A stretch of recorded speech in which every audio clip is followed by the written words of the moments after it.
안녕하세요. 자, 바로 본론으로 들어가 보겠습니다. 오늘 우리는 눈에 보이지 않지만 아이들 성장에 있어서 그 어떤 것보다 중요한 유아기 신체놀이의 숨겨진 비밀을 파헤쳐 볼 겁니다. 무려 20년이라는 긴 시간 동안 묵묵히 현장에서 축적된 데이터와 체계적인 커리큘럼을 바탕으로 말이죠. 준비되셨죠? 솔직히 말씀드려 볼까요?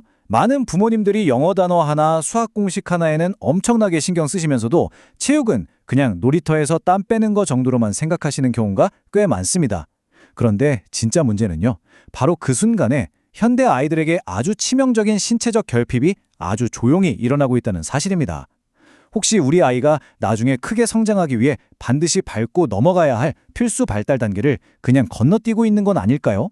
자, 오늘 우리가 함께 살펴볼 로드맵입니다.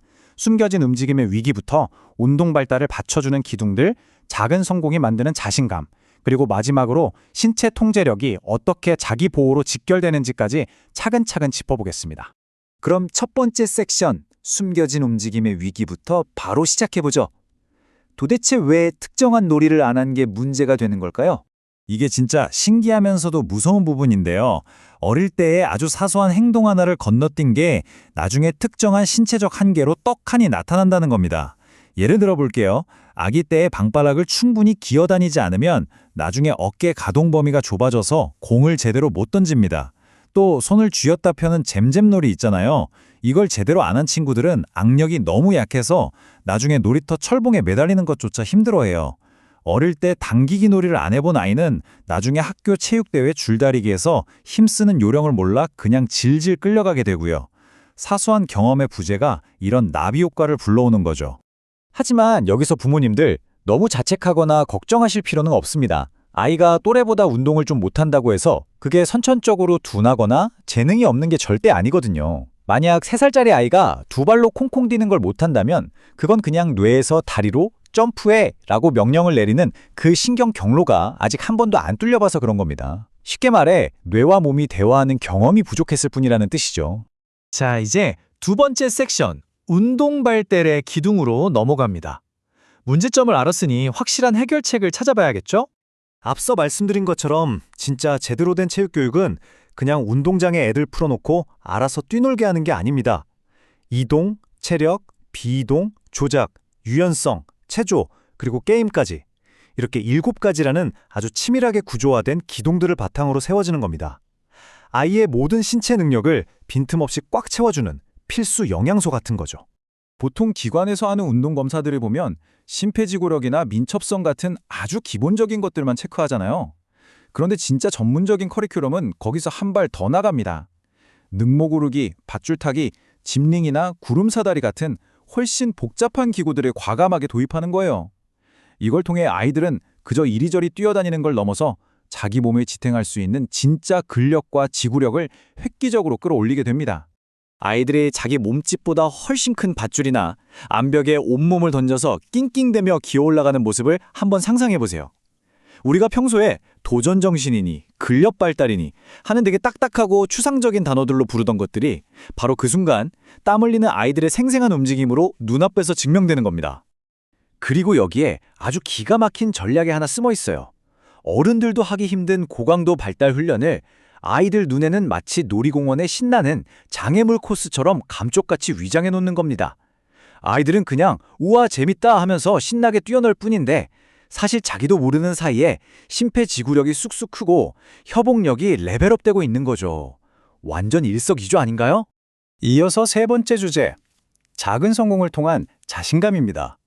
이렇게 단단해진 몸이 어떻게 아이들의 멘탈까지 튼튼하게 만들어주는지 볼까요? 여기서 진짜 절대적으로 중요한 게 하나 있습니다. 바로 선생님들의 공감 능력이에요. 아이가 뭘 좀 못한다고 다그치는 게 아니라 아이의 그 아주 사소한 시도 하나하나를 기가 막히게 캐치해서 폭풍 칭찬을 해주는 겁니다.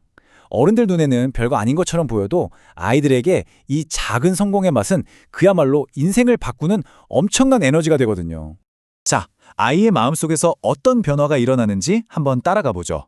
처음엔 낯선 기구 앞에서 선생님 저 무서워서 못하겠어요 하던 아이가 선생님의 따뜻한 공감을 받으며 용기를 냅니다. 그리고 마침내 그걸 딱 해냈을 때 그 짜릿한 작은 성공의 경험이 쌓이고 쌓이면 어떻게 될까요? 놀랍게도 이 자신감이 체육권을 넘어서 수학 문제 풀 때, 친구들 앞에서 발표할 때 같은 삶의 수많은 도전으로까지 쫙 퍼져나갑니다. 운동 잘하는 아이들이 나중에 학업 집중력까지 높아지는 이유가 다 여기에 있는 거죠. 물론 이런 마법 같은 일이 일어나려면 쫓기지 않고 널찍한 환경에서 자기만의 페이스를 찾을 수 있어야 합니다. 유독 체력이 약하거나 아직 친구들과 어울리는 게 서툰 아이들도 있잖아요. 그런 아이들이 다른 친구들과 비교당할 걱정 없이 온전히 자기 자신에게만 집중해서 성장할 수 있는 안전지대가 반드시 필요한 거죠. 자, 드디어 마지막 섹션. 통제력은 곧 자기보호입니다. 오늘 우리가 이 긴 이야기를 나눈 궁극적인 이유, 그 하이라이트가 바로 여기에 있습니다. 오늘 다른 건 다 잊어버리셔도 이것 하나만큼은 꼭 기억하셔야 합니다. 자신의 몸을 내 마음대로 컨트롤할 수 있다는 건요, 결국 위기 상황에서 내 몸을 스스로 지킬 수 있다는 말과 완벽히 똑같습니다. 몸을 잘 통제하는 아이는 길을 가다 갑자기 툭 넘어져도 본능적으로 손을 뻗어 바닥을 짚습니다. 하지만 이 통제력이 없는 아이는 방호 기제가 아예 작동을 안 해서 얼굴부터 꽝 부딪혀버리는 끔찍한 사고를 겪게 되는 거죠. 그래서 아이들에게는 두꺼운 매트가 푹신하게 깔려 있고 요리조리 피해야 할 장애물이 가득한 환경이 최고의 실험실입니다. 여기서 수십 번, 수백 번 안전하게 넘어지고 뒹굴면서 실패해봐야 진짜 위험한 순간에 튀어나오는 자기보호 반사신경을 몸에 완벽하게 새겨 넣을 수 있거든요. 무려 20년입니다. 20년이라는 긴 시간 동안 아이들을 지켜보며 현장에서 확실하게 증명해낸 진실이 하나 있습니다. 바로 올바른 환경만 주어진다면 늦은 때란 결코 없다는 겁니다.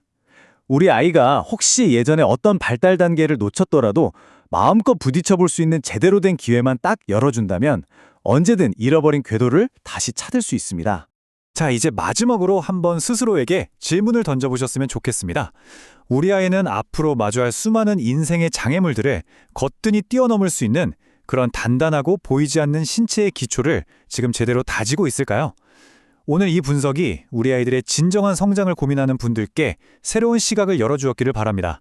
끝까지 함께해 주셔서 감사합니다.